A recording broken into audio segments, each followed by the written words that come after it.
UNICEF. And prior to all of these impressive feats, she was a Peace Corps volunteer in Samarkand, Uzbekistan. Our next speaker will be Peter Leonard, and he is the Central Asia editor at Eurasianet. After joining Eurasianet, he worked as the Ukraine bureau chief for the Associated Press. And between 2009 and 2013, he served as Central Asia correspondent for the Associated Press. He speaks Russian, Italian, Maltese, French, and very basic Tajik in his estimation. And finally, we have the director of Harriman Institute, Alexander Cooley, who is the Claire Tao Professor of Political Science at Barnard College, and our director this 75th anniversary. And then we have on my right here, Justin Burke, again, who I mentioned is the founder and publisher of Eurasianet, and he will be moderating the discussion. And with that, I would like to turn to our first speaker, Jennifer. Great, thank you. Thank you for having me. It's a real pleasure and honor to be here with such esteemed colleagues and friends, but at a really bitter time. I was trying to think that, there's some bittersweetness about this, but I'm trying to find the sweetness right now, and it's a bit hard. On September 11th, 2001, I was working for the U.S. Embassy in Tashkent, Uzbekistan, for USAID, and I was part of a team that was getting the first humanitarian shipments across the Amu Darya River into northern Afghanistan before the U.S. military campaign started.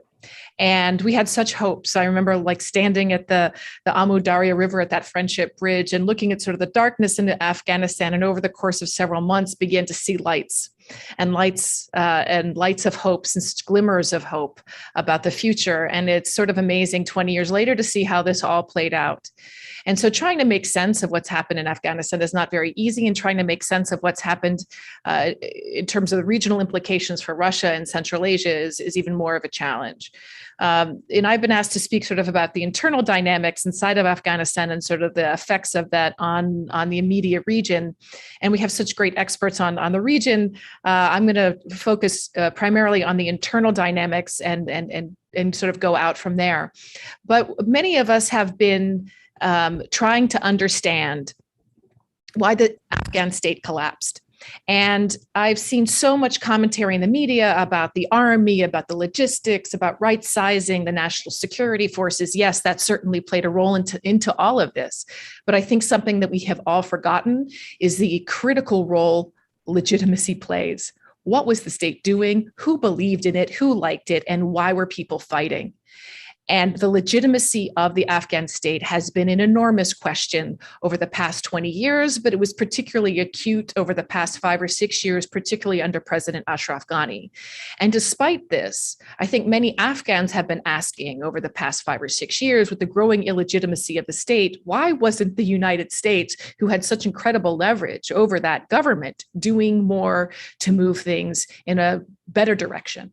The U.S. became extremely frustrated with the Ghani government, with the situation inside of Afghanistan that had embarked on this negotiations with the Taliban. This further created tensions between Ghani and the United States. And so over the summer, we saw the rapid collapse of so much of the countryside, so many cities, and then finally the collapse of Kabul, not because the army couldn't fight, but because the army chose not to fight. And we have seen, actually, I think one of the conclusions that we should not look to Afghanistan as say, oh, the army was a complete failure. The army fought a really hard battle for many, many years, was actually one of the most trusted public institutions inside of Afghanistan. But at a certain point, it wasn't a logistical question. It was a will to fight. Who are you fighting for? Not just who are you fighting against, but who are you fighting for? And almost every political group inside of Afghanistan had become disillusioned with the government. Afghans would speak about the triumvirate of three that was running the republic, that was Ashraf Ghani, his chief of staff, Fazl Fazli, who was the head of the OAA, the Office of Administrative Affairs, which many of our Harriman crowd would appreciate. The OAA used to be the Politburo in Afghanistan. They never eliminated that office. And then Hamidullah Mohib, who was his NSA. So there was such concentration of power in Kabul. There was not a lot of faith in the government. The government played a lot of ethnic games, undermined regional power brokers, especially in the north, especially among the Uzbeks and the Tajiks. He was quite effective in undermining them. So when it came time to fight the Taliban, they were significantly weakened and they couldn't challenge the state. So we see now prospects for an Afghanistan that's ruled by the Taliban, and the Taliban have a choice to make. How are they going to rule, and how will their rule affect regional actors and regional players? So the Taliban appear, they've instituted an interim government. As we saw earlier this week, that seems quite hardline and mono-ethnic. The Taliban for many years had been promising an inclusive government, had been promising women's representation and so forth. The government's 91% Pashtun and has 2 Tajiks and 1 Uzbeks among them. Most notably missing from the Taliban interim government are any representatives of the Shia minority and the Hazaras among them. So this gives people enormous pause about what kind of inclusivity the Taliban has promised. It makes I think the United States efforts to negotiate with the Taliban look quite fossil. And it also creates enormous challenges for regional players. So many of the countries in the region, and I'll defer to my colleagues on this to speak in greater detail, but the regional countries, especially Central Asia, Uzbekistan and Turkmenistan in particular, began negotiating with the Taliban 2 or 3 years ago as the U.S. began its negotiations in Doha. Most notably, the Russian ambassador to the Russian special envoy to Uzbekistan, Zamir Kabulov, he noted a few days ago that negotiating with the Taliban was much easier than negotiating with the Ghani government, that they sensed that under Taliban-controlled territory, the Taliban actually had far more control of the territory, and that control was far more uncontested than government control. So there was an expectation, I think, coming from Russia and from some Central Asian countries that the Taliban would be able to deliver on this promise of control. So that's why we're seeing the Taliban institute this sort of very hardline government focused on security, on the promise that it can deliver social order. The big challenge that Afghanistan has changed so much over the past 20 years that in order to achieve this kind of uncontested social control, the Taliban will have to resort to using vast amounts of coercion. And the question is will this coercion, I think it will be quite costly for them. It will incur enormous political costs for them to continue to do this, both in reputation and sort of politically, domestically. You use coercion, you're going to, you make other sacrifices domestically. And so this is what they're trying to do right now. They've instituted this interim government with the hopes that they can maintain the social order. There are some people who are telling me that this is just an interim government. The final government hasn't been announced. This interim government's necessary to institute the social control. We've seen this really violent protests inside of Kabul, protests that turned violent because the Taliban attacked protesters, especially journalists, but these were women who were coming out onto the streets protesting the Taliban rule. The Taliban responded with great violence, and it was immediately after these protests emerged that we saw this interim government declared, because the first thing that this interim government did was ban protests. A government can't ban protests unless there's a government. So now there's a government. First thing it did was ban these protests. And we've seen sort of quiet in the streets.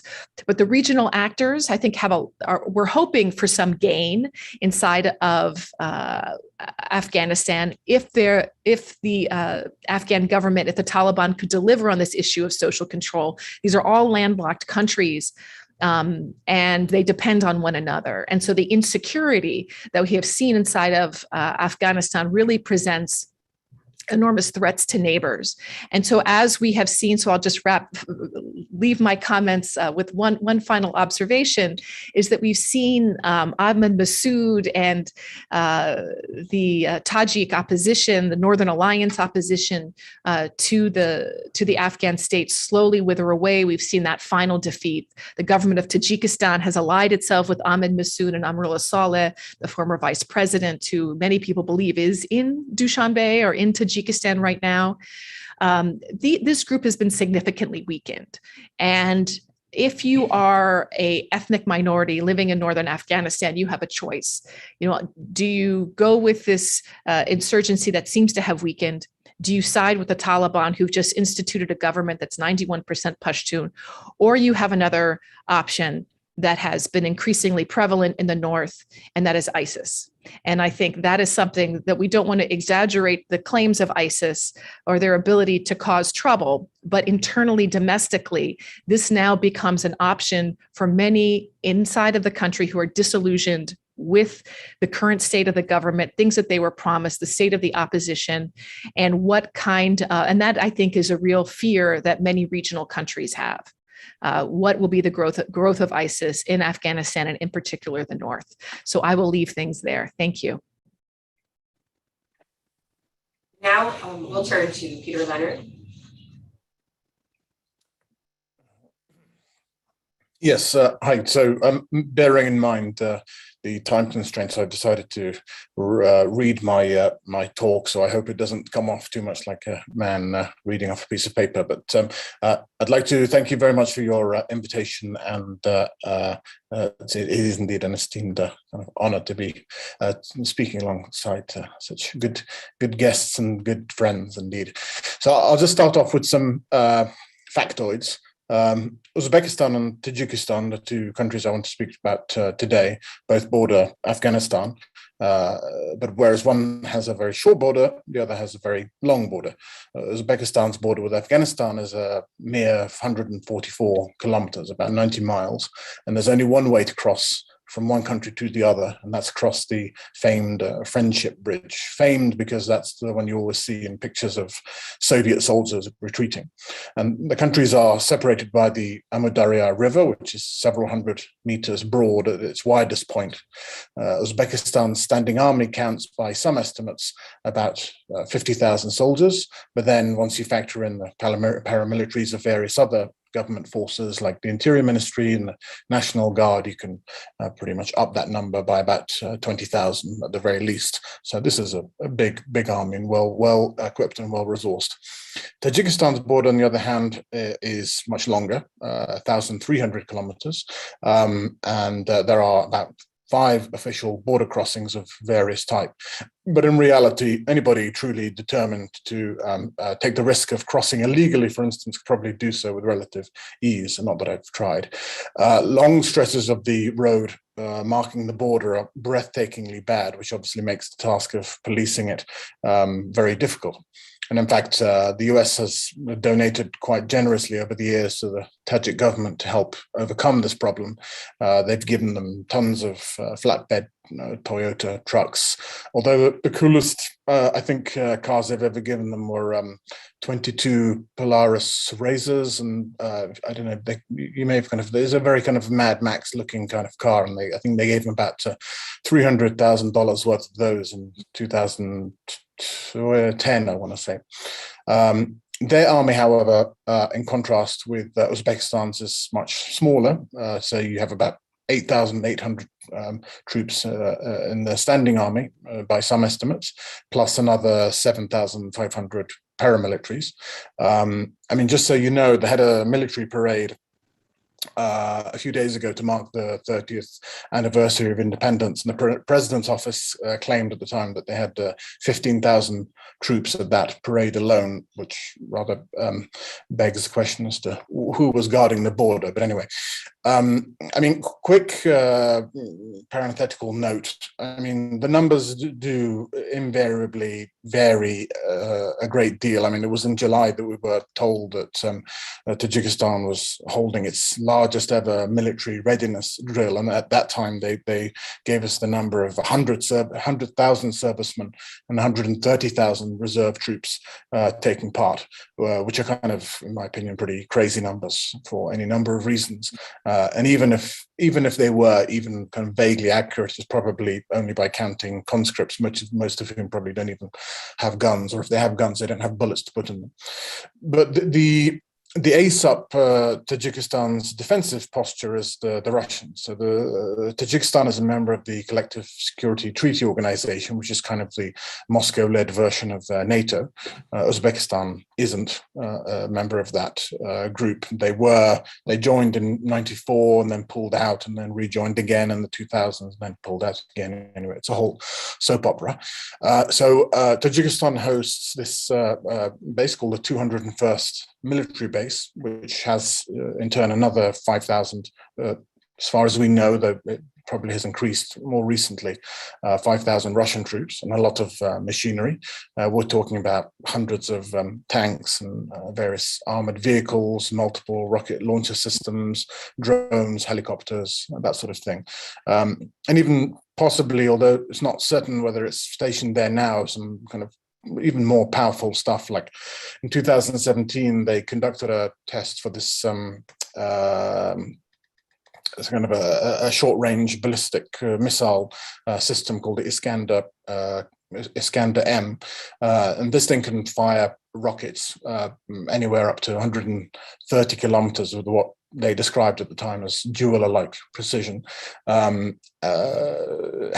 and this is the really important point, Russian troops do not, officially at least, or cannot, in fact, patrol the border. They did from the 1990s onwards, which is when Tajikistan had a civil war, and so them patrolling the border was sort of a legacy of that civil war, but that arrangement was suspended in 2005. So on paper, Tajikistan polices its own borders with everything that implies. But if you think about Afghanistan purely in the dimension of security, which granted is obviously a mistake, these are countries which are therefore, on the basis of what I've just said, kind of very differently set up to deal with any potential unrest on their borders. Which brings us forward to earlier this year, as Afghanistan's neighbors in the region and countries further afield, in fact, surveyed the horizon and sensed that some kind of accommodation was going to be required for with what was looming on the horizon in Afghanistan. Until not so long ago, it would have been given that countries like Tajikistan and Uzbekistan, to a lesser extent, as Jen alluded to earlier, because they have reached out to the Taliban for a number of years. But it would have been a given that at the very least, they would have considered the Taliban as pretty much beyond the pale. But that position has obviously evolved, and evolved very quickly in some cases. And we had the most stark sort of confirmation of how Uzbekistan saw things playing out in late June. And it was then that the foreign minister of Uzbekistan, Abdulaziz Kamilov, was poised to travel to the United States for a very long visit in Washington. And he met in Washington with, among others, the US Secretary of State, Blinken. And if you look at the statement on that encounter, what you'll see is a lot of kind of usual kind of boiler point language about wanting to develop the bilateral strategic partnership and Uzbekistan's continuing reforms, which supposedly include strengthening democracy, which is, anyway, the least said about that, the better. And then further tucked down in the statement is a line about Blinken thanking the minister for Uzbekistan's continued support for, quote, a just and durable peace settlement in Afghanistan. What that really meant, though, was made clear by an interview that Kamilov gave a few days before that visit to an American journalist, in which, and this was the killer quote, he said that we think that this problem must be solved on the base, he said, of mutual compromise between the existing government and the military opposition, the Taliban and others, i.e. a unity government blending elements from the Ghani administration and the Taliban. And we have to presume Uzbek co-ethnics in northern Afghanistan, which, again, Jen alluded to. So there was a pretty strong overlap in Uzbekistan's position with that put forward by Russia in fact, whose diplomats kept on repeatedly talking about its professed preference for a transitional government brokered, of course, by themselves, Moscow, Washington, China, and Pakistan. Yes, again, as Jen said, Uzbekistan was open to dialogue with Taliban has been clear for a long time. They've been hosting Taliban delegations since August 2018, and it was sort of, I think, quite interesting reading news reports from back then that the Taliban was talking in very specific terms sort of about how it would be involved in running the country. So they were sort of saying things like, they were very interested in how current and future national projects for building railroads and power lines would proceed under a collective government that involved them, which is very sort of pragmatic talk, not the sort of thing that one immediately associates with the Taliban, perhaps. So what has Tajikistan's posture been at the outset of this crisis? That's a bit more difficult to read in some way, because nothing is detailed just coming out of them as from Uzbekistan, although we did get some clues. The Taliban is legally recognized as an extremist organization in Tajikistan, as it is in most of the post-Soviet Union. Authorities have slightly dispensed with that kind of descriptor in more recent times, opting for the more neutral term armed group. These governments and the Russians, who are obviously nobody's fool, seem to have taken the Taliban's own assurances at face value. So when the Doha-based Taliban representatives traveled to Moscow in early July, just 1 week before their fighters came into Kabul, they were still talking about achieving sustainable peace through negotiations and that sort of thing. So that's your before picture. But then I think paths really start to diverge quite strongly in the during phrase, by which I mean the moment that everything started going south, or north in this case. So you had a torrent of fleeing troops in the first week of July, which became a torrent, a bigger torrent, I guess, by the middle of August. The Tajiks took in a lot of troops, whereas the Uzbeks made a really stark point of signaling their refusal to admit or accommodate refugees, especially military officers.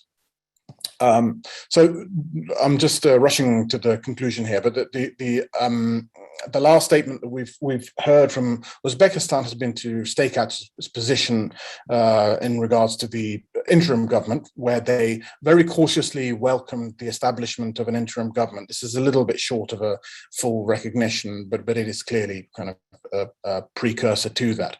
The Tajiks, on the other hand, seem to be taking a far more interesting position, and without adopting a full frontal kind of aggressive stance.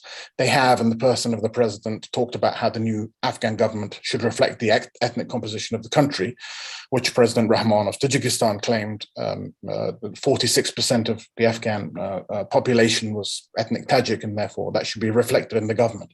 So he won't have been too happy about the ultimate outcome. In sum, the picture in totality is not as exciting as some ghoulish types, I think, want it to seem. Overspill in the sense of violence is remote, in my view, to the point of being irrelevant.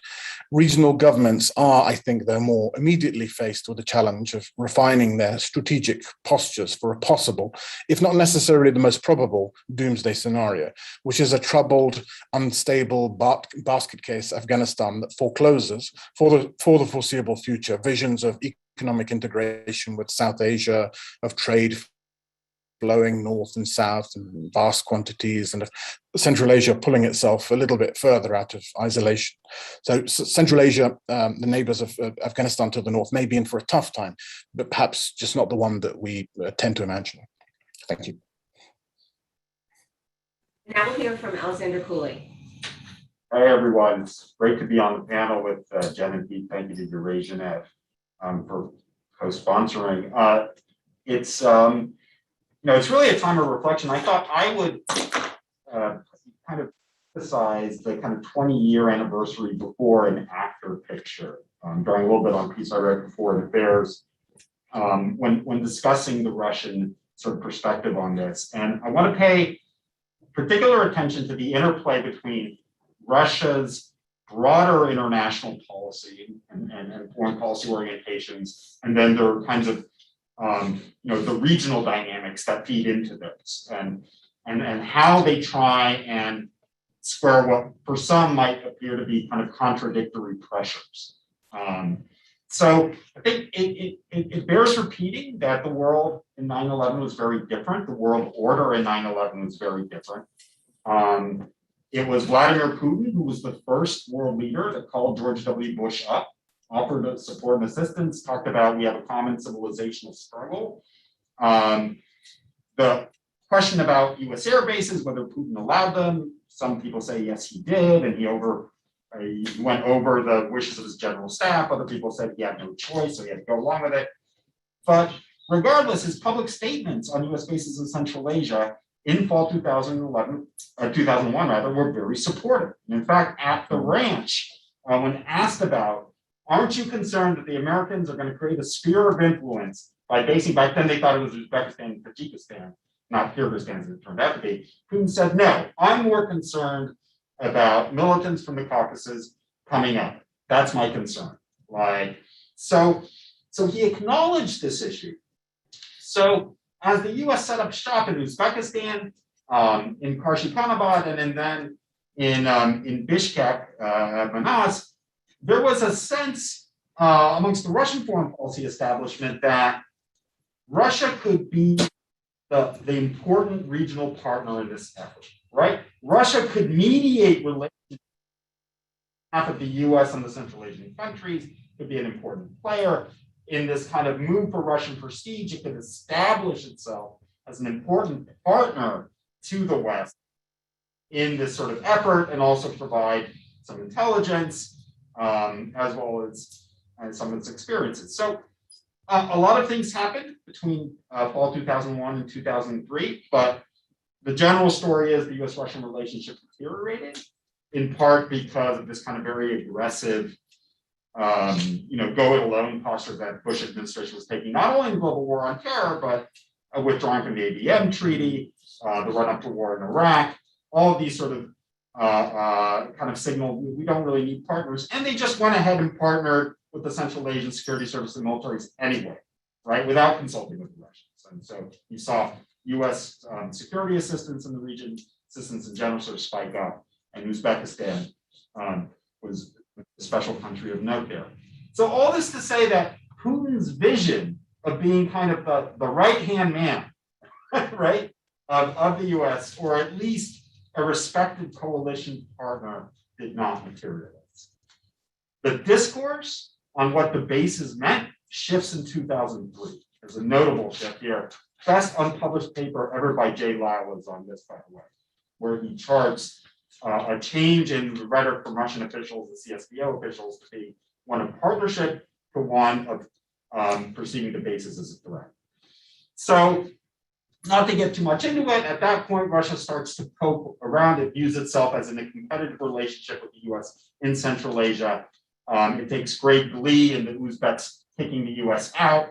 It tries to get the Uzbeks back into the CSDO, which it joins in 2006 for a while. And then in 2009, it effectively tries to shut down the US base in Manas by bribing the then Kiev government to close it down. But Kiev, in the Kyrgyz president, in good fashion, accepts the first payment from the Russians, then turns to the Americans, renames the base a transit center, quadruples the rent, and so reestablishes it. But then he's overthrown a year later, and an actually interim government, much more sympathetic to Moscow, takes place. Now, I could go into all these nuances, but this change from partnership to competitive relationship is one that transpires over these 20 years.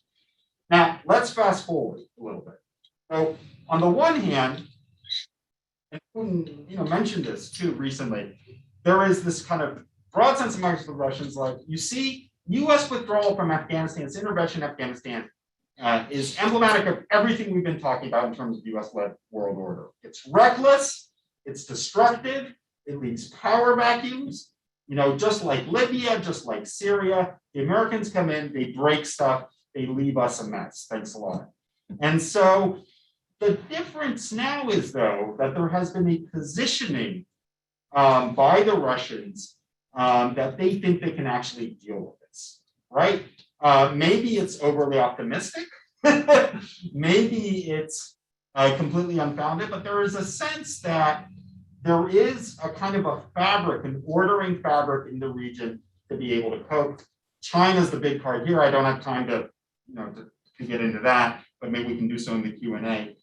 But there is a sense that they can handle it. However, now, right? The regional problem is to justify its sphere of influence that it still has in Central Asia. Russia needs kind of a real impetus to maintain these relationships with Tajikistan, as Pete and Jen were talking about, as well as in general the military cooperation that it's seen. So what does it do? It talks about, the dangers of the spillover, the dangers of instability, and so forth, right? And so expanding the bases, more military and training exercises, a kind of a souped up CSTO mandate for the border. However, behind the scenes, Russia is actually in the sort of this recognition that there needs to be some sort of conciliation with the Taliban. So since 2000, I think it was 19, they've been hosting inter-Afghan talks in Moscow. Russia has been a big proponent of regional solutions for Afghanistan, right? But the real friction now emerges in this Tajik relationship, right? So the Tajiks and Rahman especially, there's a lot of Tajik nationalism is heightened by this border skirmish that they had with the Kyrgyz in sort of April. There's like very strong rhetoric about, yes, the government having to be inclusive and stranded brothers and so forth. And on the one hand, the Russians are feeding into this by sort of strengthening the border, arming the Tajiks, doing this. On the other hand, it is absolutely, it seems absolutely clear to me that once they extract the concessions that they want to extract from the Taliban, that they will be happy to recognize them when others do so too. And in fact, the Russian embassy is functioning, the Chinese embassy is functioning, the Pakistani embassy is functioning. These are, sort of who's left. So it's a different balancing act that the Russians have to do now. There is this regional dimension which they view themselves as the prime movers in Central Asia, post-Soviet Central Asia, plus this need to sort of signal that go ahead and leave the US, we got this, we'll clean up the mess that you have. And we don't particularly need you or any of your bases or a new military presence to sort of deal with this. So that's my. Thank you, Alex. And now we'll begin the interactive portion of the event, and Justin Burke of Eurasianet will pose the first question. Justin. Thank you, Elise, and thank you for inviting us to participate, Alex. We're very happy to be here. I want to say a little bit about Eurasianet first. Eurasianet publishes content daily in both English and in Russian, and we have reporters in every country of the former Soviet Union and in Central Asia, and we cover the most essential topics. These days, Afghanistan is a very important topic. I want to focus a little on the international dimension in my lead-off question. With the withdrawal of the United States from Afghanistan, all eyes are now on Russia and, as Alex mentioned, China. Is Afghanistan a zero-sum game? Is Russia and China? And I guess my question for all of the panelists is, are Moscow and Beijing up to the task of filling the security void created by the American withdrawal? And I guess the follow-up to that is, how happy Central Asian governments be to see an increased role of Chinese and Russian role? So with that, I guess we'll go in the same order that we spoke. So Jen, please, you first. I know I should figure that my mute button after a year and a half of this. So, I think these are really important questions, and that, nobody is, I don't think any of the Central Asia or Russia is particularly excited about dealing with the Taliban right now. Thinking about the future, this isn't the outcome that anybody wanted or imagined 20 years ago, but it is the reality that is in front of everyone. And, of course, there's a lot of concern. And I think this is where we really saw the failure of the international project inside of Afghanistan. Is the state has one job, and that's to monopolize the legitimate use of violence. And we saw that over 20 years, that became increasingly under pressure. And so, a lot of us were just focused on Afghanistan for the first time this summer in quite a while. But prior to the collapse of the government, the Ghani government only controlled 30% of the territory uncontested. That is, I think, an important fact that has been really overlooked in our discussions of the country. So where does that put Russia? Where does that put Central Asia? They are concerned. I just want to, Peter made one very important comment about Kamilov, Uzbek Foreign Minister Kamilov's visit to Washington this summer. And I thought the Foreign Minister of Tajikistan was also in Washington at the same time. They were all in Washington together. We don't know if they met together. I don't think that there was any indication that they met together, but they were there at the same time, talking to the United States. And there was a concern. I think the United States, Russia, and Central Asian countries understood that there had to be a negotiated settlement out of this. And that never happened. The collapse of the state created this enormous vacuum that we're seeing right now. But I do see that there's a lot of continuity here, that yes, this outcome is surprising, but these countries are particularly well positioned to continue a strategy. And one thing that I think we failed to mention is that in June, or was July, there was that regional conference in Tashkent. Peter, was that June or July? That was July. The president, it was June, right? End of June. And it was June or July. There were Ashraf Ghani, Imran Khan, all of the foreign ministers, the presidents of all 5 republics, Central Asian republics, Lavrov, they all came to Tashkent to this regional conference. And one of the really telling things that happened for me there was Uzbekistan signed a strategic partnership with Pakistan. And when I saw that that Uzbekistan signed a strategic partnership with Pakistan, it meant that the Taliban was already being recognized as sort of the de facto government of the country, that it was over, that everybody knew it was over. The regional players knew it was over. There was some hope that Ghani would accommodate, but that government had a chance over the past year to engage in a power sharing agreement, and it didn't. And I think this is sort of one of the things that we'll look back on, which could have been so pivotal, was that decision of Ghani not to compromise at all in any kind of power sharing agreement was really a damning outcome for the people of Afghanistan. And I think that he, deserves a lot of responsibility for a lot of the bloodshed that we've seen and the horrors that we've seen in Kabul over the past couple of days or months, this past month especially. The unexpected collapse of the government. So we know that these regional players have their bets on the Taliban, but it's not like they love the Taliban. It's the lesser of all evils. Yes, there are concerns about ISIS. I see a question here about ISIS Khorasan and the Islamic movement of Uzbekistan. The Islamic movement of Uzbekistan isn't what it used to be. It's fragmented very deeply. There are parts of it that are affiliated with the Taliban and that have accommodated with it, but there are other parts that are fragmented and have gone the way of ISIS.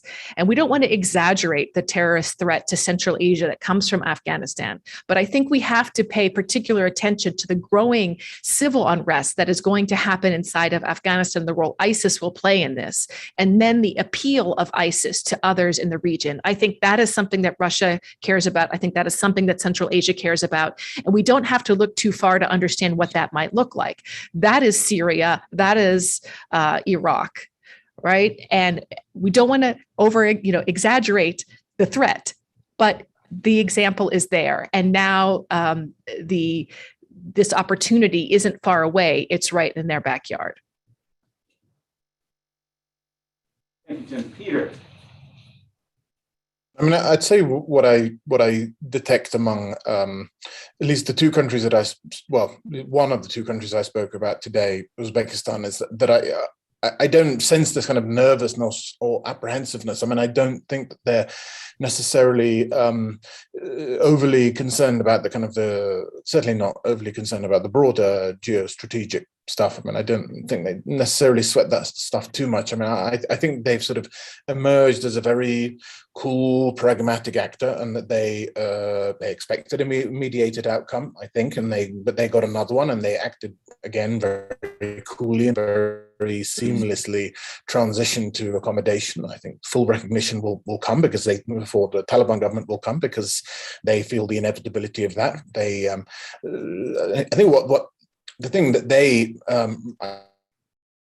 I think where their mind is most kind of focused on is their ambition to become this hub for trade and hub for the movement of people, to become the heart of the region. I mean, that's their kind of great kind of vision of where they're going to end up in history. And they know full well that the Taliban has no cause or appetite for making trouble to the north, and it never has, in fact. And even if it did, and they don't, they would be more than equal to the task of dealing with them themselves on their own, which is the reason I kind of gave that kind of long preamble about kind of the respective military capability of all these places, was to say, you know, security is one of the things that they value above almost anything else. I mean, anyway, but I mean, I honestly, I would kind of put the whole ISIS kind of K insert preferred jihadist group, which may or may not still exist if it ever did, into a large box to one side, because I think that's but that very much for the time being kind of falls under the kind of known unknowns rubric, and I'm not sure there's an awful lot of sense speculating kind of idly about it at this time. So I think you know, this what we're having to grapple with analytically is the surprising level of coolness and pragmatism that's prevailed in this situation. I mean, there's obviously a lot of unpleasantness unfolding, but the broader kind of regional picture has been surprisingly untroubled. Yeah, and you know, my take on this is that part of the reason for this calmness is that there is, you know, what I'd like to say, ordering fabric in place in the region that there wasn't 15 years ago, right? There are these sort of regional groups, organizations, mechanisms. We used to dismiss them, certainly in foreign policy circles, saying things like the Shanghai Cooperation Organization are just sort of talking shops. The CSTO was not serious. You know, the Central Asians can't agree on anything. How can they run a new Silk Route? And, you know, and in each one of those statements, there was something to them, but collectively, though, there is a lot of ordering, mechanisms, enough to keep things in place, I would argue. Just one point on further point on Russia, to link a couple things that were said by both Jen and Pete. I think the refugee issue is something that Russia is going to hold the line on quite firmly and push the Central Asian countries to hold the line on firmly, with the justification that we don't want, you know, ISIS or Taliban types sort of infiltrating the region vis-a-vis some sort of refugee accommodation. I think that's probably one strong preference they're going to have. I think the drug trade is a real problem. There's so much money to be made there. It's such an issue in Russia itself. I think there's a full anticipation that it can only expand under current circumstances. So that might be another issue too. I just want to briefly talk about China, because China is on the board. We don't know exactly to what extent. We don't know how operationally this agreement from 2016 that was reported upon by the Wall Street Journal and Washington Post, how serious it is, but apparently it includes the ability of China to patrol remote parts near the Walking Corridor in Chinese security vehicles. But regardless of whether China wants to actively, you know, be involved in the border, which, you know, I don't think they want, they have also created new mechanisms. So the QCCM, again, found in 2016 at the same time, links China, Pakistan, Tajikistan, and Afghanistan, right? That's China's interest there. It overlaps Pakistan a little bit with what Russia's interest is, but that's this north-south axis in the region there is what they're looking at. The big quid pro quo for recognition, as far as the Chinese are concerned, is going to be playing ball on the Uyghurs, right? And the Uyghur population in Afghanistan is small. but it's extremely vulnerable. It's about 2,000 of them. And so shutting down all kinds of links, keeping tabs on them, that is going to be a basic demand that the Chinese make. Incidentally, they made this demand too of the US in 2001, and we designated weaker groups as Al-Qaeda affiliates and put them on the sanctions list. So when they extract that, I think there will be recognition. And I also think that it's been clear over the last year that the Chinese have been sending signals to the Taliban: we will build roads for you, we will invest in infrastructure, just be accommodating to our interests and our concerns. Does this create competition between China and Russia? I don't think so. Not in this particular case, because I think their interests are adjacent. I don't think they're super overlapping. But I do think Beijing, unlike 2001, supported the Russian line that there is no circumstance under which Americans should be able to negotiate independent bases with the Central Asian states again, right? Not for drones, not for surveillance, not for anything. And China, I think, does have some influence in Tajikistan to be able to put additional pressure on Dushanbe, just like the Russians were when there was a certain flirtation with Washington over a possible facility there. So, so the regional picture is complicated and it's messy, but it's not a power vacuum, right? That's what I want to emphasize, right? There are kind of mechanisms there that are going to be utilized. But Jen's absolutely right. No one wanted to deal with the Taliban, but now they're going to have to. And so the question is, what do they extract at this point where being sanctioned, being not recognized, when really their bargaining leverage is at its most? And what are the demands, and will the Taliban give it to them? And I think they will. Okay, thank you, Alex. We only have about 10 minutes left. I'm just going to take one question from our online guests and then turn it over to the people in person. Someone asked that hasn't been a mention yet of Iran. Would any of our panelists like to comment on the role of Iran in all of this? I can just briefly talk about Iran here. The Iranians, I think, much like Russia, sort of had an about face in their dealing with the Taliban over the past 20 years. Just as many didn't want to deal with the Taliban. The Sunni Shia split between Iran and the Taliban was quite vivid and has remained so. But just as other countries in the region have come to realize that the Taliban is an important player, the Iranian position was always that they were fighting the United States while they were fighting the Taliban. But then fighting the United States became more important than fighting the Taliban. And so there's quite good evidence that the Iranians were providing support to the Taliban over the past several years. And the Taliban were trying to accommodate some of these interests, in particular, show that they could accommodate Shia among them. So, one of the things I think that we saw with northern Afghanistan and why it fell so quickly is that the Taliban really showed that they, had Badakhshi support in the north. They had Uzbeks, Tajiks among their ranks. They weren't huge numbers, but they were much more than they were 20 years ago. They also tried to show that they could accommodate Shia and the Hazara community. So in some parts of Afghanistan that were dominated by Shia, they did appoint shadow district governors who were from the Shia minority. But I think over the past week or so, we've seen Iran take a really more negative turn towards Afghanistan and the Taliban. And I think this is also reflected in the fact that we haven't seen any Shia representation in that interim government. And I think that is a really important signal to many of where there was not even token representation. No women, an Uzbek, 2 Tajiks, but mostly these hardline, if we can use that word, the original, the Guantanamo group represented in the Taliban leadership. So I think it'll be something very interesting to watch, but also these refugee outflows, right, that have really overwhelmed, just as Pakistan fears that, the Iranians do as well. It has a huge impact on these countries economically and politically. Thank you. Okay, now, would anyone here in the room like to pose a question of our panelists? Go ahead, Harriman. Good morning, everyone. My name is Harriman. I'm the first year Harriman student. Again, this region is so interesting. I have so many questions, just like everybody else. My main question is more broader related to US and Russia challenge. As today's Zapad exercise, the Russian exercise, kicks off, leaving Afghanistan abruptly.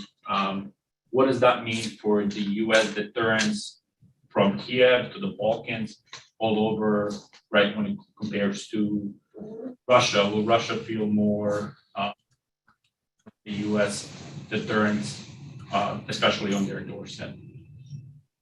And why don't we also just hear the next question? We'll take both questions. Okay, yeah. Go ahead. Yes, my question is, what is the view from Turkmenistan on this issue?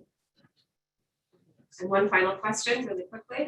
Hello, my name is Elise, and I'm an undergrad at GS School of General Study. My question is, which of the ethnic groups in Afghanistan are, in your opinion, the first victim of the transition of power towards the Taliban?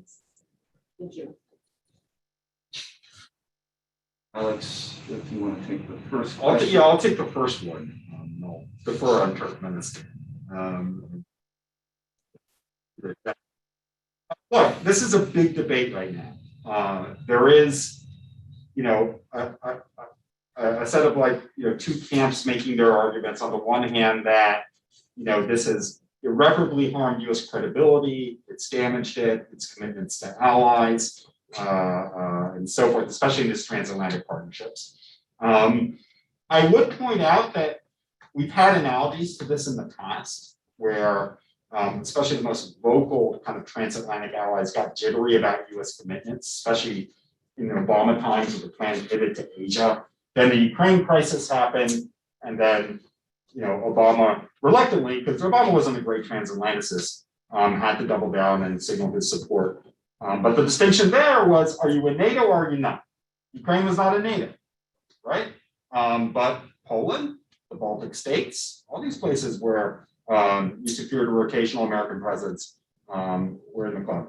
So I think that's the flip side. The flip side is, Afghanistan wasn't really an ally. It was for lack of a better word, it was a security client. It was a place where of interest, and it's a place where we did our best and we failed. For a lot of the reasons that Jen has written about.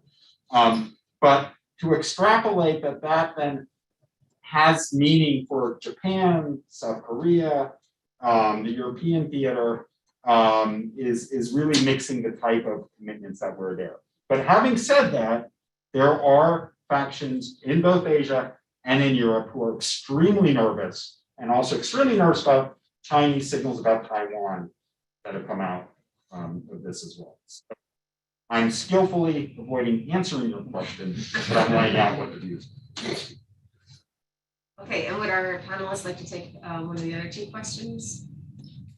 I mean, Turkmenistan very briefly. I would, given how little time there is, I would suggest that everybody in the room quickly go to the Eurasianet website and read the articles there, since we've written about this quite a lot. But Turkmenistan, to continue my earlier theme, has been, I think, the most remarkably kind of, I shouldn't say cold, but pragmatic. They kind of turned on a dime, and within days, within hours almost of Kabul falling, they were already meeting with the new kind of Taliban overlords in Mazar and Herat and all over the place. So they've just kind of immediately kind of switched alliances. Maybe that's not the right word, but basically for Turkmenistan, two things are important. They want to get their natural gas out, so they've been pushing for many years this pipeline called TAPI, which they envisage crossing Turkmenistan, Afghanistan, I should say, into Pakistan and India, and since they need to do it with whoever is around. Actually, my feeling is they're actually quite happy with the Taliban, and that Taliban offers them kind of better security guarantees than the previous government ever could. So I think they can work very well with them. People are very skeptical about whether the gas pipeline can ever come off, because it's such a complicated project to pull off. I'm more, however, again, optimistic, I guess, about the parallel project which they're doing with the gas pipeline, which is electricity. So in parallel with the gas pipelines, they're also building these high voltage power lines, which again would be intended to supply Afghanistan, Pakistan, and so on. And that seems like a far more viable project. And again, for that reason, that's the optic through which Turkmenistan sees Afghanistan, and for that reason, they've gone very, very strongly down the accommodationist road. Thank you. Jennifer, would you like the final word, perhaps incorporating the question about ethnic minorities? Yeah, so, I just want to be very careful here in how we speak about the ethnic minorities. I've spoken about ethnic politics here. And, for 20 years, I didn't talk about this at all. I mean, it became increasingly salient over the past 20 years. And if you were to read, folks like Tom Barfield, the anthropologist, did such incredible work. Afghanistan is not the Balkans, right? I mean, this notions of ethnicity and identity in Afghanistan is very complicated and bears a lot of resemblance to what you see historically, at least in Central Asia, that the real salient identities are at the local level, at the community level, at the urban level, and the regional level, rather than in terms of national identities. I think that we've seen a significant shift in this over the past 20 years. If we look at the conflict between Tajikistan and Kyrgyzstan, we've seen this emerge quite a lot. And the ethnic politics inside of Afghanistan over the past 5 years have been unlike anything I have seen before. And I think that people really think in ethnic terms in ways that they hadn't. It was always sort of a national level dynamic, but you didn't see it play out at the local level. And I think it's a great tragedy that there's now this zero-sum perspective on it. And so I don't think that, of course, there's a perception that there's Pashtun hegemony, but there are many Pashtuns I know who have no love for the Taliban at all. And there's great fear among many who don't support the Taliban or the kinds of norms or views that they stand for. I think, but there, on the other hand, there's a real apprehension about security. The previous government wasn't able to provide it. I know that we've had debates in the United States about, whether the troops should remain or not and what that means for Afghanistan. But I think for many people living outside of the cities, the past 20 years, and especially the past 5 years in particular, were quite destabilizing. And there were so many people lost, there's such huge refugee flows, internally displaced people, that I think people across the ethnic spectrum have lost out. Now, of course, we see that this government has not been inclusive of ethnic minorities. So despite the fact that the Taliban say that they are pan-Islamic, and this is where I want to be very careful and not overstating or understating ISIS, is that the Taliban have claimed that they have a message of Islam, but when they appoint a government that is not representative of the country's ethnic groups, it's very hard to make an Islamic argument. It looks very much like an ethnic argument dressed up in Islamic clothing.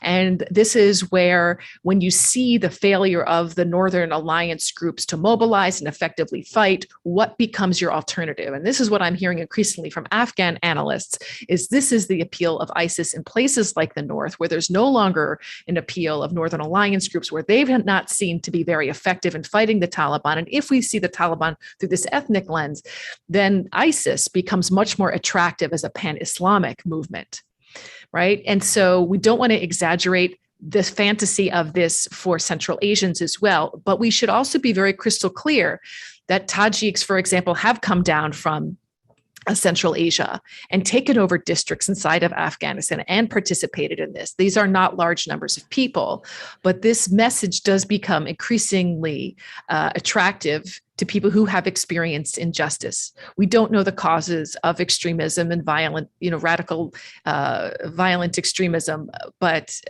having this available to you right across the border, when we do know that so many Central Asians did travel to Syria and Iraq, is something that I don't think that we can ignore, but we also must be careful not to exaggerate it either.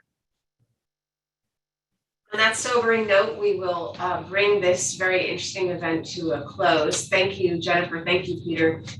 Thank you, Justin. Thank you, Alex, and all of you at home virtually. If we didn't get to your questions, it's just a question of time and not an indication that we do not want to address your questions. And we hope that you will attend our future events. We have many topical and interesting upcoming events this year. Once again, thanks for your attendance.